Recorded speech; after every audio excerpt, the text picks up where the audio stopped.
and I can't see him, and I just see antler and some of an elk body. And Adam looks over at me. Him and my dad have a straight on view of the elk. I can't. I'm over to the right, and I can't see it very well. Adam just looks at me and he says, "Shoot that bull." Welcome to the Cuttercast, presented by Canvas Cutter, where we leave chaos for campfires and trade deadlines for dirt roads. We dive into hunting stories, outdoor adventures, and the gear that lets you live life outside. Kick back and let's get into it. Yeah, we will. 40-ish. All right, well, welcome to another Cuttercast, everybody. We hope that you're having just a heck of a time this holiday season. We hope that you're enjoying your time and getting everything ready for Christmas. Because ready or not, here it is. Yeah. It is here. So don't procrastinate. However, if you did procrastinate and you want some high-quality gear for yourself or a loved one, canvascutter.com. We can hook you up. We can help you out. Best sleeping bag, best sleep systems. Check them out. Brand new bunker sleeping bag, brand new Bedrock hybrid pad, which is super sweet. I've been using it for several months. As I thought I would use it for a little bit, just testing it when we first got it quite a while ago. It hasn't left my bedroll. It hasn't been replaced with foam, and I thought it would, to be honest, because I've been anti-air pad. Yeah. You know that more than everybody, Mm-hmm. but it's pretty solid. And also the REM pillow is new. And then you can't go wrong with a Burrow duffel bag or a Mule duffel bag. So if you need a duffel bag for travel, for all the travel needs, whether it's going out on a hunt or world travel, can't go wrong with the Burrow duffel. One thing we need to show more love of, because it's such a phenomenal product for the Western-focused individual, is that kennel bag. That Oh my is so gosh. legit. Thank you. Great reminder. The Brumby cantle bag. If you have ponies out there and you want a really, really good, very functional, high-quality cantle bag, check it out. canvascutter.com, the Brumby. You'll love it. We actually get a ton of people that love the Brumby. I don't know anybody who's gotten one that didn't love it. Yeah, and it's really the genesis, the kickoff of like our next focus when it comes to Western goods and horse tack is we've had such a good receival of that that's like it's really motivating for us to build other products because it really is a high quality piece of horse tack. Yeah. Well, today we're going to take some time to talk about hunts that have changed us forever, whether that's us personally or for me, it will be the way I hunt. I've got a couple hunts, but we're going to share hunts that had a huge impact on the way we hunt, whether it be through lessons we learned or experiences that we've had. But before we get into that, on today's podcast, we have with us in person, not just in spirit, in physical form, Schafer. Yeah. Schafer dog, Bronco. Good to be here. The one and only here on the right. And then on the left, we've got Jake, 30-incher, a.k.a. Junior, is what he's really known for. Just a young pup, but we love him. And T's not with us today, which he's been on quite a few cutter casts, but T is still in New Zealand. He's down under. He's down there getting the shorts. Is it down under even if he's not in Australia? They're right next to one another. It's got to be, right? They're but neighbors. You guys have observed. I'm not on social media, so I haven't. He's doing a day-to-day update on his Instagram, and it looks pretty epic. Looks like he's doing epic things, having an epic time. Yeah. So, T, we love you. We miss you. Hope that you're having a good time. You could probably listen to this for the last few hours of your flight on Thursday, so hope you travel well. But let's get into it. Yeah. Should we get into it? I'm excited to hear what you guys have. You got some? I've got one, yeah. I'll start us off. Okay. And then, Jake, you hit us up, and then we'll go Schafer, and then I can end with one. And if you guys have something you feel like, no, I've got to tell this, then great, we'll do it. But I want to share two because they've significantly impacted me. The first one was in 2015, boys, was just a year for me. I call it the year of bucks, bulls, and boys because in 2015, I drew a very hard to get San Juan Elk Ridge rifle bull tag. I was working on a master's degree at the time, so I actually put in for the unit so I wouldn't draw a tag. Yeah, of course. And then I popped the tag. I also killed a buck that year at 1,060 yards, which was cool. And my son was born. So it's the year for me. It's the year of bucks, bulls, and boys. It was a great year. But on my elk hunt, I learned how to hunt elk in a way that I never had before. And I learned a very valuable lesson. So first of all, I learned to be really, really aggressive elk hunting. I know a lot of people, they grow up hunting, and whether it be mule deer and elk or whitetail and whatever else you enjoy. And a lot of things they take from mule deer and maybe whitetail, they implement with elk. And I think my mule deer hunting actually had a negative effect on my elk hunting growing up, because I wasn't as aggressive as I think you can be. I won't say should be, just can be, to find success. Like we had, his name was Adam Bronson. He's a stud. He's awesome. He had the tag, the archery tag that year. He grew up near the unit, so he knew it really well. And my dad offered to help him on his hunt if he would stay and help us, because we knew very little about the unit. So my dad did, and he did, and he was incredible. What super tent helpful. did he give him? Yeah. He for sure gave him a bunch of gear, actually. That's just father wisdom. So we were down there, and Adam's technique is bugle, and when a bull bugles back, you don't like go at it, you sprint at it. You close the distance. So here and that was new to me, right? I'm like, well, we're being really loud. And he's like, well, elk are really loud. Have you heard elk go through the woods? I'm like, oh yeah, they are really loud. So no worrying about kicking rocks or busting limbs. That just helps, actually. The key though was to go from wherever you were to where that elk sounded off and cut that distance to under 100 yards as fast as possible.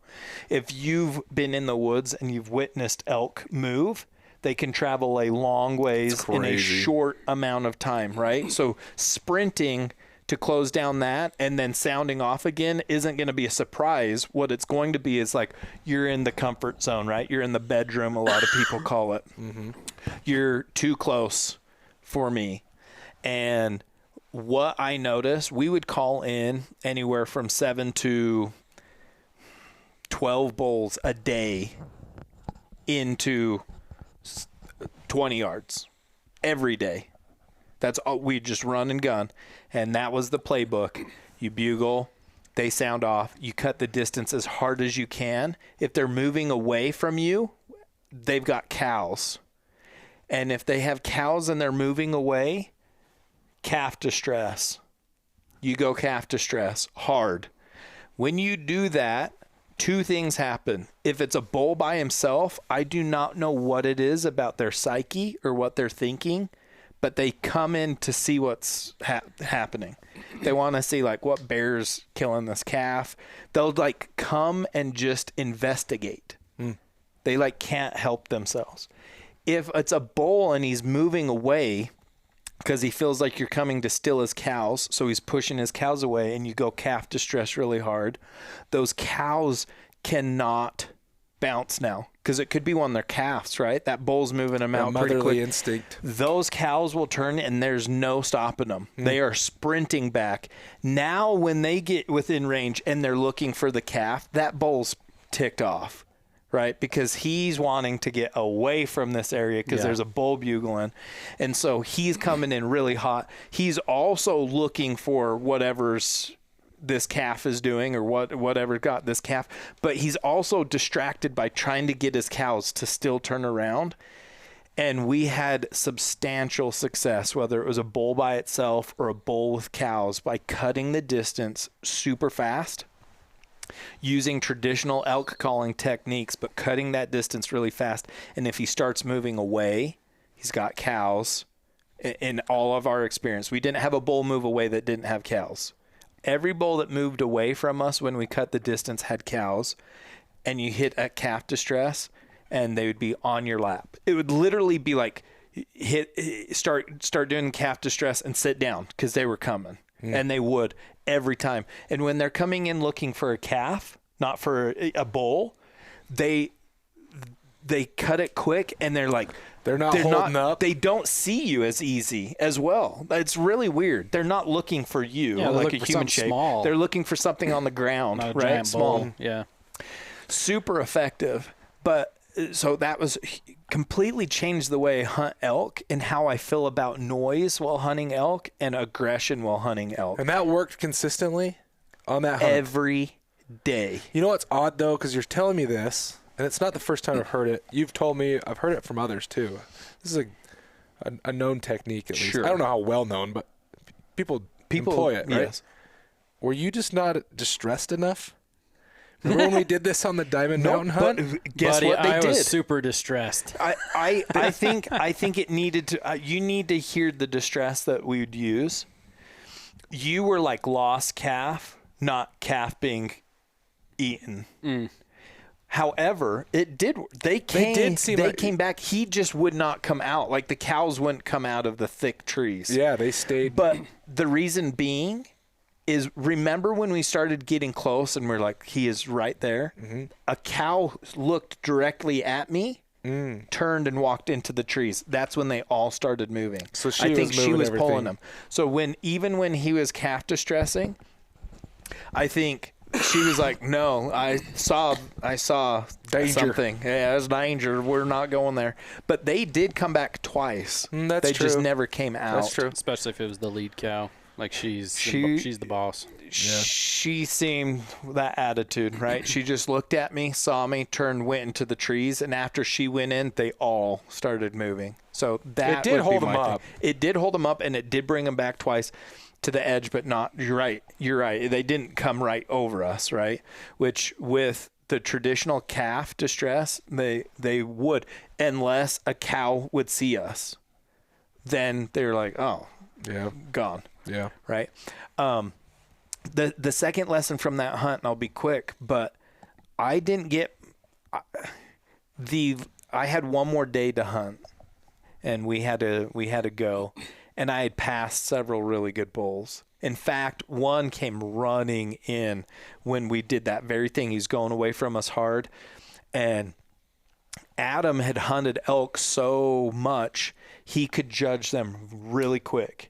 And his number one thing that he would ask me regularly, because he had helped other people, was, you just have to trust me. If I tell you to shoot, you got to shoot it, okay?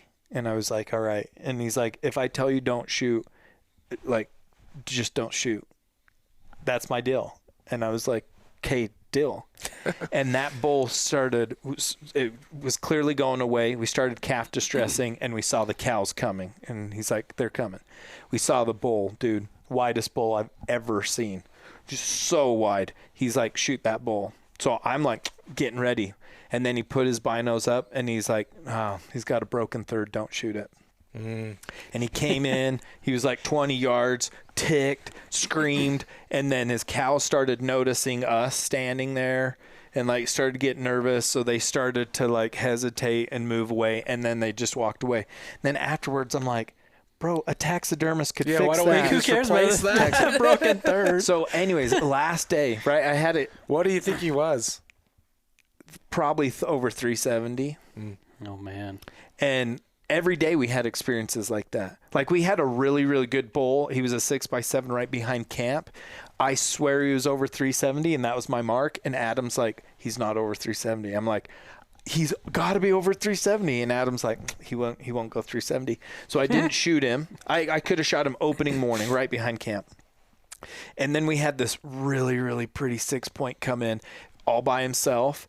It's crazy thing, like 10 yards away from us. We were just sitting up against a pine tree, and he just sat there and raked this pine tree, and he looked like a robot. the way his eyes moved and his head would move, and he'd just rake in between the tines. I was just like, is that a robot? Is there a brain in there? Yeah, it looked like a robot. It was wild. But he's like, he's too young. Like, don't shoot him. He's too young. He'll be a giant one day. And so we didn't. Well, I have one more day to hunt. We decide to go to a completely different spot. We've never hunted on the unit. I've never hunted. We didn't spend any time over there. And it's just outside of Blanding. And all the hotels were booked, nowhere to stay. So we ended up sleeping in the truck. Have you slept in a truck? Oh, that's terrible. Have you slept in a truck before? Yes, sir. Well, I mean, attempt to sleep in a truck, yes. Yeah, you don't sleep much. No. Like Adam was getting, he's a big guy. Like I told you, he's like 6'6", and like just a big guy. So he was getting up to like lay on the pavement and to lay outside so he could stretch out and like sleep. Anyway, so not much rest. We wake up the next day and there's like a 360 bull clear up on this mountain. And we're like, I don't know. And we went and checked some spots that he knew, and there wasn't like anything there. And we were about ready to call it quits. And he said, there's one spot we should check. I've killed a couple 390 bulls there. A lot of people don't check it because it seems like there shouldn't be elk from there. From guiding or from helping other people? Helping other people. Because he grew up in Blanding, so he knew the area really well. He's like, a lot of people won't check it because it's not far out of town. But he's like, I've killed a couple giants there. We should check it. And then if not, I don't know what we can do. I think we're probably done. So I'm a little disheartened. And we go and check this spot. And his rule was like, bugle multiple times. Because if it's the middle of the day, they're lazy. There could be a bull right there hearing you. And he's just tired. So it takes a lot to get them to bugle back, right? But if all you need them to do is bugle back. So we're sitting there like whispering, talking. Adam bugled about 5 times and nothing. And usually we would bugle a couple times. In quick succession or bugle, wait a while? Not a while. Bugle, couple minutes, bugle, couple minutes, bugle. Mm-hmm. And usually within a few bugles, like 3 or less, we would get a bull to sound nasty off. Or just like almost locator. Okay, locator. Almost like a locator bugle. Okay. And change it up, but 5 times nothing, 6 times nothing, 7 times nothing. I'm literally getting in the truck and like, dang, that's dude, I'll never have this tag again. Yeah. Like, that's it.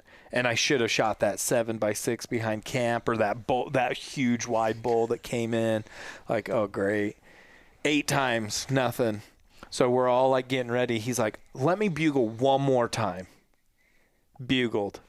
And a bull answered like 200 yards away. He'd been there the whole time. He answered. Easy. And we're like, in bed.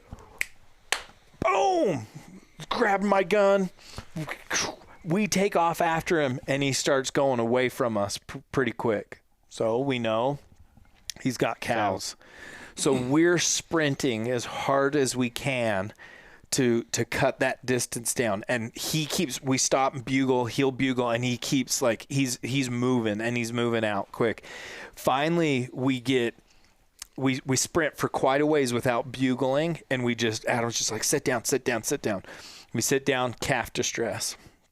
Start calf distressing, and all of a sudden I see this rack start coming through thick oak brush, super thick oak brush coming, and I can't see him, and I just see antler and some of an elk body, and Adam looks over at me. Him and my dad have a straight on view of the elk. I'm over to the right, and I can't see it very well. Adam just looks at me, and he says, shoot that bull. Oh, yeah. He's probably like 45 yards. Oh, man. But super thick oak. So I just pull up, and I see tan. Fur. Next to dark. Yeah. I'm like, shoulder, boom. Shoot again. Jack another one in. My dad's like, shoot that bull. I'm like, I just did. Boom. And he dropped. So did you nail him the first time and he's just so jacked No. up on Mountain Dew? No, I must have shot over him. He was so close. Oh my word. And I usually sight my at like 2 inches high at 100, or sight it in for 200. He's at 40, so I probably shot over him. And then the second shot, I hit him in the neck. Oh, hi. Yeah. And it paralyzed him. So I had to finish him. But 386, super awesome bull. He's got a lot of character. 7x6, Oh, yeah, tons of beautiful. mass, 23-inch G2s, super awesome bull. But what that taught me was, like, don't stop hunting until the very end. It made me extremely patient as a hunter. Almost Like- too patient, right? Almost too patient for some people, but it's like if you shoot what you're not wanting the first day, you Can't have shoot no what you want the last opportunity day. to shoot what you want the last day or any time during the hunt. That's fair. And so it's like, be patient. Like, if you see something and you didn't bump it, it's most likely not going anywhere. It's going to be in the area, and you can turn it up again. You really can. So, like, just chill. Just chill if you have time to hunt. So that's my life lessons that changed the way I hunt elk came from that hunt, and I'll never hunt elk the same. Yeah. Well, it's funny, you know, I've created and hosted a few events in my time. You have One of my favorite ones was I did an elk summit, and we were able to invite kind of the who's who of elk hunting to teach, you know, seminars. Techniques and Hunting tactics. techniques. Yeah. And I was able to kind of peek my head into each of the classes and see how they're going and listen to some of the messaging. And everybody has their own technique. Yeah. But I feel like the most common technique is you want to be more aggressive with bulls and elk in general. And I never had, but we hunted mule deer a lot. When I did, me and my dad and his friends, like they were far more mule deer guys than they were elk guys. So I didn't hunt elk a lot. I hunted mule deer a lot. And you can't be loud, and you can't be overly aggressive with mule deer. Like you'll never get one. So that really affected how I hunted elk. And now I don't hunt those animals at all the same. But Jake, what's your experience? Yeah, man. I had to do a little memory recall on this one. It was I was 12 years old, and it was with my brother, my oldest brother. He took me on an elk hunt, and I had a tag. I was 12, but in Wyoming, you can hunt. That was my first tag, Wyoming. Yeah, and so he took me. It was in the Grays River area. Haven't been back since, but it was pretty awesome. It was, I believe it was October. It was a rifle hunt, and we were doing horses. So we rode in, I don't know how many miles. Had the tent, the wall tent, all that. On the way in, we're like, this is awesome. The weather was nice. Did you pack a wall tent on the horses? Yeah. You did? Yeah. Oh, that So is you had nice. a string. Yeah, we had a few with us. Yep. So it was my brother and then one of his buddies that he actually lives not too far from here now and has a bunch of mules and very into the mules. But so we're riding in and here's this meadow and there's this 6-point out there just standing. Like it's the day before the opener. We're just like, That's awesome. this is going to be fantastic. We get in there, set up, go to bed, freaking dumped snow all night. Dude, we wake up and there's just, I don't know, a foot and a half of snow. Dang. And we're like, okay, whatever. Like, let's go. Let's get after it. And not an elk to be found. We probably spent two days in there. They were gone.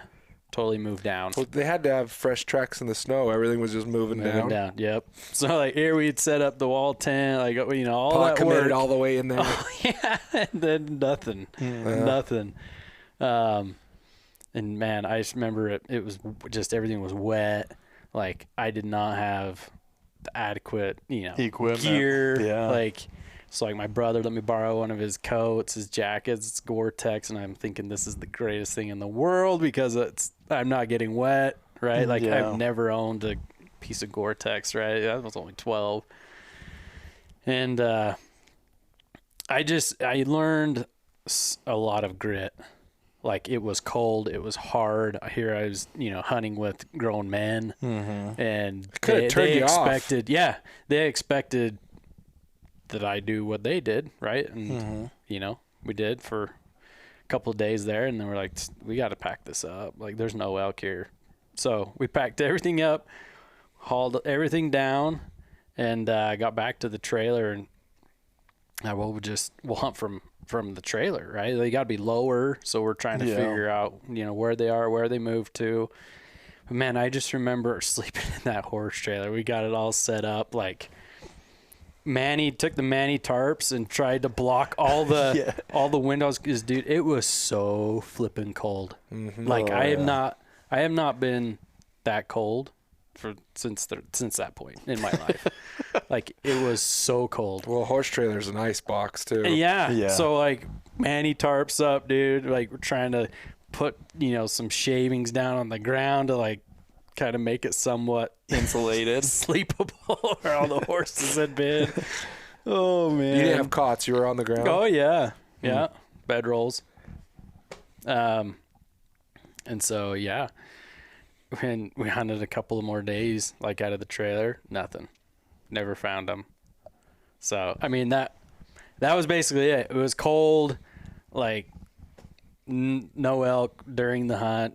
Nobody got one. Nobody got a shot, like nothing. Welcome to hunting, Jake. Yeah, but like I learned so much grit in that trip, right? Yeah. Like that you can do hard things, that you can suffer but still find value and learn from those things. That's one of the ironies of hunting is the suck. Yeah. Like you can suffer, it can be really, really difficult. Then you're like want to do it when it's over. And I remember I think we drove at some point to Jackson, and like we slept or attempted to sleep in the truck, and it was so cold we ran the pickup all night. All night, yeah. Like it was so dang cold. Mm-hmm. And it was so uncomfortable. Like this is just the worst ever, right? Like at the time for a 12-year-old, but then like as life has gone on, you reflect back on all those memories, the learning, the experience, and that really changed me as a person. Yeah. So it is one of the things that I always think about, and will continue to think about as my girls get older and I'm starting to take them on hunting trips. I just pray every time I go out that they have an enjoyable experience, because I don't want something like that could easily just turn them off completely of, that sucked. I don't want to do that again. Yeah. I think there's a balance. Yeah, for right? sure. Like, but it's also a testament to you and your character. Like for a lot of people, that would be the end of it. So it's like hunting does take a special kind of person too. You do have to embrace the suck and enjoy that journey. And then when you end up, whether you're successful or not, I think the key thing is to just like look at it in its entirety. I don't need to kill to enjoy a hunt. By any means. It's really just being out there and getting to experience new things. Well, each person defines what success means to them, right? Yeah, for sure. Now, right? Yes, it's awesome to punch a tag, right? But for me now, like I get to take my son out, Corbin, and like just going with him, and then like I took my little dude, Jerem, this year for a little bow walk. Yeah, and that was a lot of fun. Yeah. He's hilarious. Yeah. Like just that was the hunt for me. Yep. Yeah. Like I enjoyed that so much. And we did a lot of road hunting this year, more than I ever have, because I had both of them and it was so much fun. Yeah. And, that's awesome. I didn't shoot anything. So, but it was a good time. Yeah. It's awesome. Chafe, what's your story? What's your life-changing hunting? Life change. I mean, I have similar experiences, as a young one with my dad. But I think I've got 1.5 really. The first one I'll share is short, but it's really what anchored me into hunting in general. So you guys know Landon. Mm-hmm. But Landon moved into town in junior high, and then we got to be good friends early part of high school. And Landon invited me on a trip to the Boulder for a deer hunt. He had a muzzleloader deer hunt tag. And at that time, it was right during the rut, when the bulls are going nuts. Yeah. And that mountain is just majestic to me in and of itself. And so to be there was really cool. And Landon's dad, Brent, was a very seasoned hunter, knew what he was doing. My dad had hunted all his life, but it was like one style of hunting. Well, and it was probably like the large majority of hunters, where it's you hunt during the deer hunt. Like During the deer hunt. you got a week there to hunt, and you hunt, and He then had, you he go had to private work. property, thousands of acres. I mean, they Yeah. were out there filling tags Yeah. pretty easily. So that was my youth experience. But this was like a more legit high country hunt. I hadn't done something like that. We hiked into a water hole. It was this, central location for all these bulls to come in and wallow and bugle. And so they were doing that. And then as it's getting to that prime time, all these deer start coming out, and he ended up smoking a sweet buck. But that was just cool. So Yeah. to have like a legit hunt, that was what was like, oh, I think I really like this. And to see animals in that setting too. I had never experienced an elk bugle in the wild. Oh yeah, Like that's it literally just like raised the hair on the back of my neck, and that's it's a like life-changing changed thing. me. Yeah. So there's that. So that's what like really cemented a passion for it. From there on, I was pretty sick for it. And then I think I killed in I think it was 2020 when I killed that archery bull. Mm-hmm. It was my first archery hunt. First year hunting with a bow, and I went out on a general season on the north slope of the Uintas, and any branch antlered bull on the north slope was in trouble. is a trophy, right? And in fact, we should just link the Yeah, that you guys. podcast. We do have that podcast of Schafer retelling the story, and there's footage from the hunt Oh sweet. overlaid with that. Yeah. It's a really good podcast, super good story. Yeah, but that one certainly changed me because I earned him. Yeah. We woke up to snow too. It was super dry. Like the hunt was horrible because it was so dry and so hot. And then we went to bed. We woke up in a fresh Turned off. blanket of snow. And I got up and I was like, Let's game go. on. So I went to a different part of the mountain that we generally did. We'd usually go west across the river, and I went east across the road and started hiking up in there. And not too long, I started getting into fresh sign. And I just kept working my way up. Saw some cows, kept going up further, found a spot where there was a bunch of elk tracks where they'd been feeding and stuff, and I just followed this one bull track. I just kept following it, going slow and just scanning the whole way. And soon enough, I looked up, I'm on a bench, and I look up, and he's laying facing away from me. I see his rack. Nice. He's right on the knuckle of this bench. And I stalked him for 2 hours, trying to cut the distance to a bow range. And I still distinctly remember how dry my throat was, and I could just feel my heart just ba-boom, right in my throat, trying to calm my nerves and just get everything under control. And I was getting into bow range. I was like 60 yards out, and he's turning his head, just doing a scanning. Had no clue I was there, but every time I'd move and the snow would make that crunch, and he'd flick his ears back. And I mean, it took me forever to go a short distance. Do you think in those moments, I don't mean to detract, but instead of, because I naturally would go, do you think you'd just go, like shuffle? Any movement, Shuffle it was walk? like that snow, that crunchy It snow. almost like doesn't any matter, movement, it was huh? like it was just Yeah, that's making true. noise. So, long story short, I take forever to get into bow range, and I'm at the point where I'm getting close. Like I've earned this. This is sweet. He has no idea I'm there. I'm working an angle to stick him, between the trees, and I start hearing some cow calling down below, and he looks down, and he's right on the knuckle, so he's looking down this bench right into the bottom Ready of this just valley. to bomb. And the cow calls don't sound that great. And I'm like, what's no. going on? and they're cow calling some more, and he just stands up. He looks down there, and I start moving quick. I'm trying to draw my bow, and I have a cow call in my mouth, and he looks down there, turns and whirls, and I try to cow call him to stop him, and it was like the worst thing you've ever put out, sound-wise.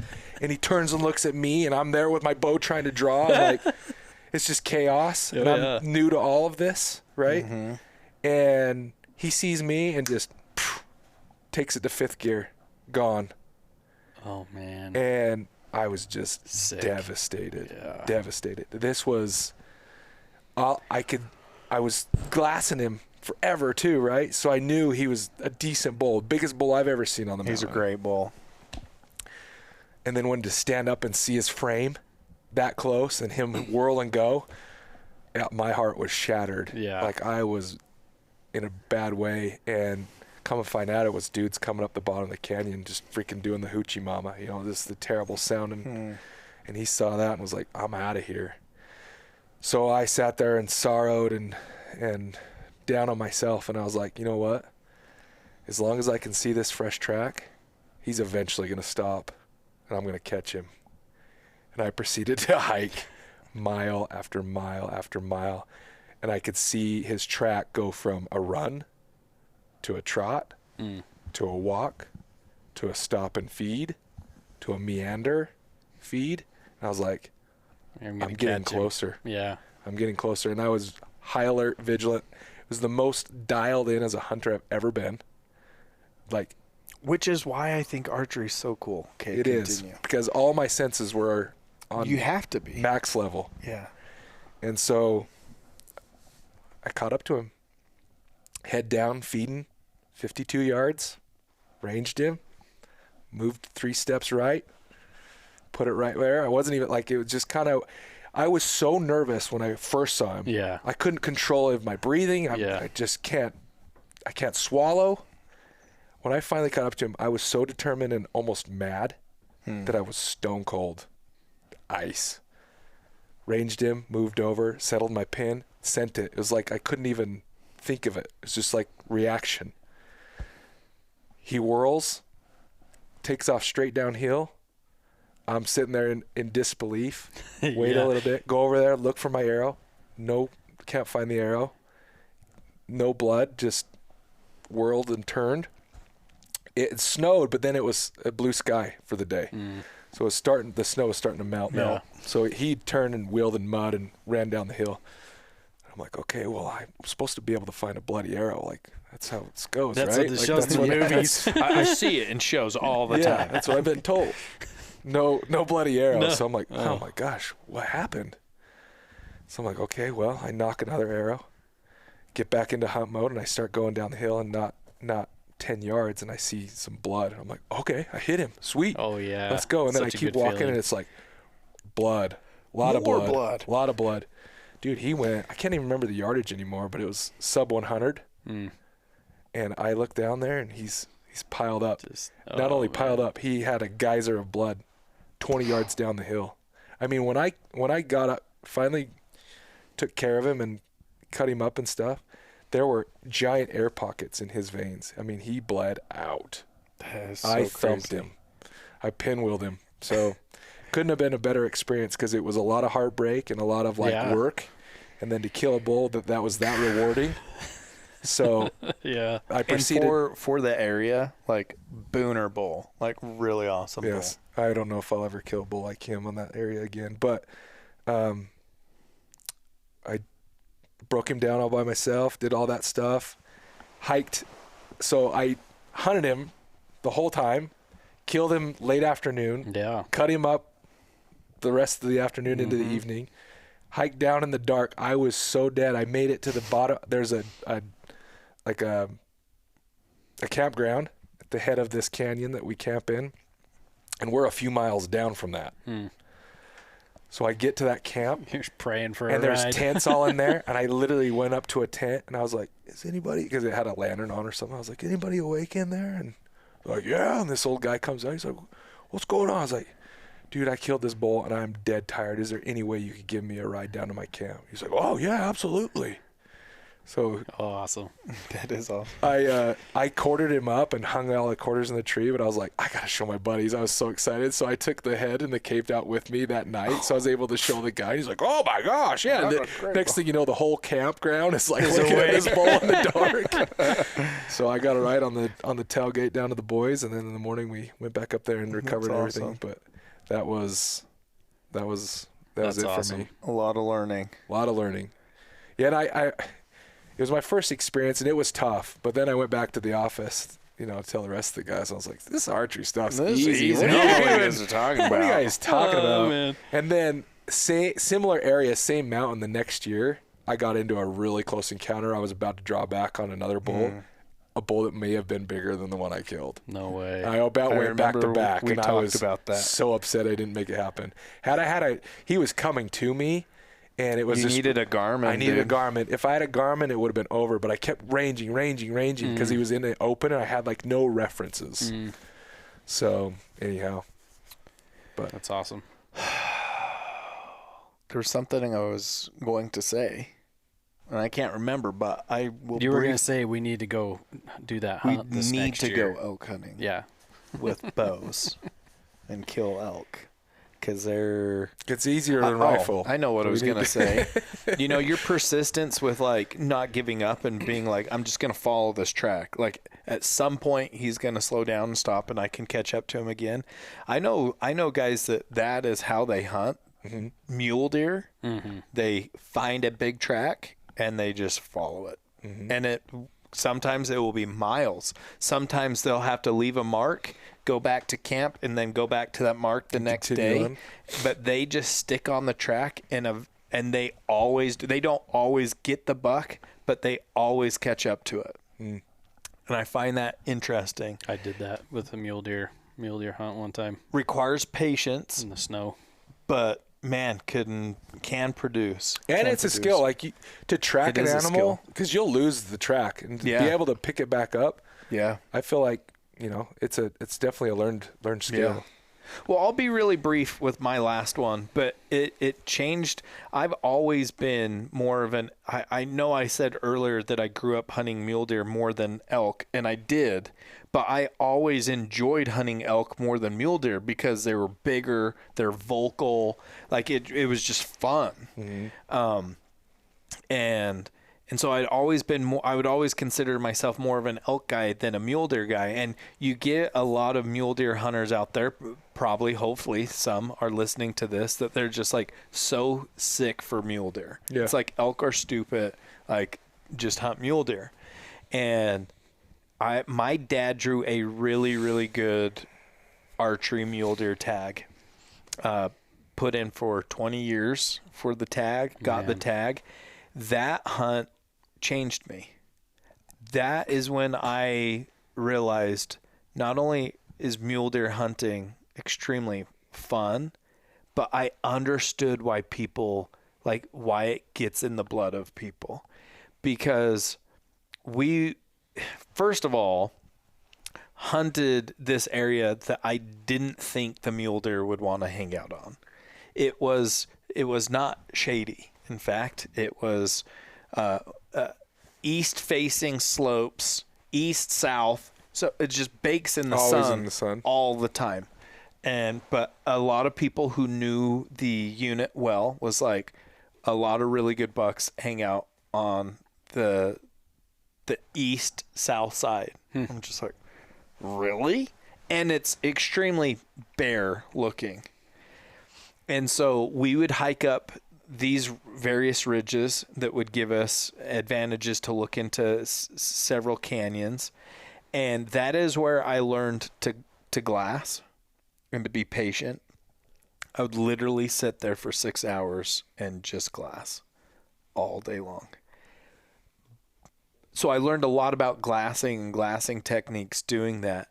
But I learned that mule deer oftentimes, and I've taken that sense and I have found it to be true in other areas, will be on west side, south facing slopes, even when it's really hot.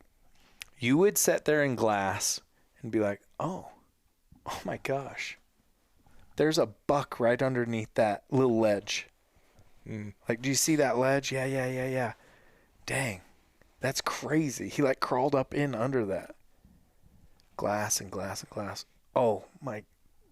I glassed that like 5 times. Yeah. Do you see that bush over there? Right behind that. Like, just stare at it. Can you see his G2? Yeah. Oh yeah, I see that. Look at his ear. Can you see his ear on the? Yeah. It was so awesome. And not only that, it was crazy because the quality of deer we were glassing, like for me, calling a 170 deer small seems silly, but we were consistently being like, hey Dad, like found another buck. Is he a good one? No, I think he's only like 180. Yeah. You know, nuts. like, no, he's probably only like 175. I don't think he's a dink. Like, and then I would say that and be like, did I just say that? Oh, my word. But there were so many 180 plus. And then when you would see a buck over 200, it's like, you're like, oh, yeah. that's over. Oh, like, I get it. Like, yeah, that's easy to tell. Like, there's just, it sounds like only 10 inches, but the difference from like 190 Massive. to 200, you can visually see it. You're like, oh, wow. Yeah. And that taught me so much about glassing and glassing for mule deer and the patience of picking areas apart. And even though you scanned this area 30 minutes ago, like, go over it again because you missed something. Like, there are deer there. You can find them if you're patient. And so many times too where I scanned an area, there's nothing there. I found deer in other areas and I'm like, okay, let's start over again, back to the bottom. I suck at it. I need like some Adderall or something. But you would come back through spots that you've glassed and there's a deer feeding there now. Well, especially if depending on the time of day, right? If it's morning, they're moving. Like, yeah, you may have looked there 20 minutes ago, but like, it was 20 minutes ago. 20 minutes ago, and there's deer moving. Yeah. Right? Or even if it's elk, too. Well, right? and I used to like go, that hunt changed the way I hunt. I used to go out, hunt in the morning, head back to camp for the afternoon, shoot the breeze, have a little siesta, eat something, and go back for the evening. Mm-hmm. No way. I'm an afternoon all dayer now because I found more deer during the dead afternoon than in morning and evening. Like, they were bedded. Like, if I scan that area, I will eventually pick them out. You guys are both very good at glassing. I can pick up animals probably better than average, let's say, but not – like, it's definitely a skill that you have to hone and you have to be efficient Well, you have the disadvantage of being ADHD. Neck ridge syndrome. Your neck ridge syndrome, and you have a hard time sitting. Yep. And so that's why I need like some Adderall or something to like make me focus and calm you down a little bit. Oh, but I learned how to glass. I learned the value of glassing, and I will never hunt mule deer the same since that hunt. And it made me a mule deer fan. I love hunting mule deer. I love trying to find. I love the challenge of it and the. Well, with that said, then to end this out. Let me just pose a question because it's a great debate. I mean, it could be its own podcast, honestly. Mm-hmm. There's no right or wrong answer, but what's better? What's harder? What's harder? Okay, let's do 200-inch buck. Let's do 2. 400-inch bull. Both hard. Well, both are hard, of course. What's challenging and what's more fun? Okay. For me, elk are more fun to hunt because you use more of your senses. Okay. You get to be vocal with them, right? Yep. Mule deer are, for me, in my opinion, are way harder to hunt. They're more challenging. I feel like they're more wired. Sometimes almost instinctively, like they can almost sense pressure even though the wind's perfect and they haven't seen you yet. And so the challenge of killing a very mature mule deer, to me, is more challenging than killing a mature elk. Not size-wise, right? I'm not saying like 400 and 200. I'm saying like mature. Yeah. So I don't care if that's 300-inch bull or 300, a 150, right? Sure, that's mature. Sure. I think mule deer are more challenging So than elk. you would take a 200-inch buck over a 400-inch bull if you had to choose one or the other? For reward? Yeah. Yeah, I would. What about I you, would. Jake?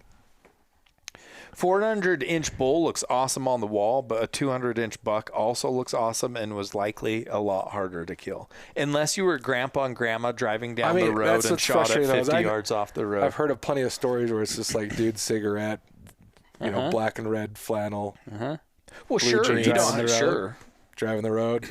But you could do that with either species. You could, yep. What do you think, Jake?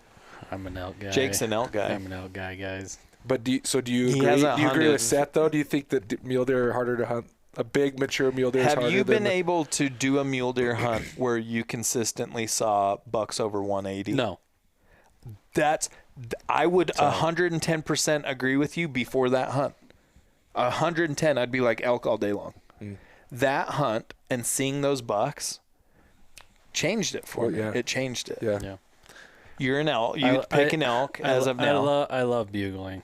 I love doing that. Yeah, it's Vocalizations Like are it just that's why people think You're I'm an it's elk. crazy. exciting for me. You're an elk too. I think you would lean elk. No, I agree with you. I think a gray ghost, a 200-inch buck or a big mature buck is harder and therefore more rewarding. If you're in similar units, right? Like Yes. Yeah. the age class is there. Age class is there. They're both premium units. I've been in those units where you have age class for both. I see more elk than I do deer. It's just I feel like deer are harder. I enjoy elk more. I love the vocalizations. I don't think I'm not saying that elk are easy, but the fact that you can hunting is communicate with not them, easy. Hard stop. the fact that you can communicate with them, I think gives you An advantage. They you say can't where with a I'm at. deer. Yeah. In fact, we often have to be the exact opposite. Yeah. Stealth. Yeah. No sound. Yep. And so, the fact that you can get away with more, I think, makes it easier, but it makes it more enjoyable. I agree it's with more both of you, just though. fun, but rewarding. 200-inch buck. I think on the so too. wall I is think like, a deer wow. would be more rewarding because it's harder, in my opinion. But elk hunting is funner. I enjoy elk hunting. I'd be rewarded either way. I mean, let's be honest. Yeah, for sure. I mean, I because of that fact, I love turkey hunting. I love it. You do love turkey I hunting. love the vocalizations. I love being up in the high country. I'm not. It's an hunting them in the excuse to get fields. out. So Yeah.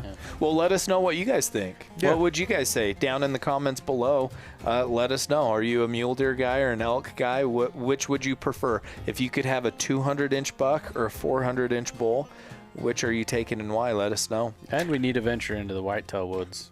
We That might, Whitetail that woods might got to change our get total whitetail. perspective on this there's conversation. all sorts of stuff we need to do. Bears, sheep. We've Yeah. got to. Moose. I feel like out of all those though, Whitetail's whitetail's so achievable, and we Yeah. have not done it. Yeah. If you guys know somebody that can help us get into the whitetail woods, let us Yeah, know. 'Cause reach I out, would please. love to DM to us. try And I to like to say I killed a get some whitetail. 10-pointer Yeah. versus a 5-point. Got my good old 8-pointer. Rather, yeah, me too. It's way cooler than a 4-point. Yeah. Yeah. Well, hey, thanks for listening, everybody. If you like what you're hearing, you're enjoying the Cuttercast, as always, please like, subscribe, hit that notification bell if you're watching this. If you're listening, please leave us a review and leave comments. It does a lot to help us grow, and we appreciate it. Until next time, keep on keeping on.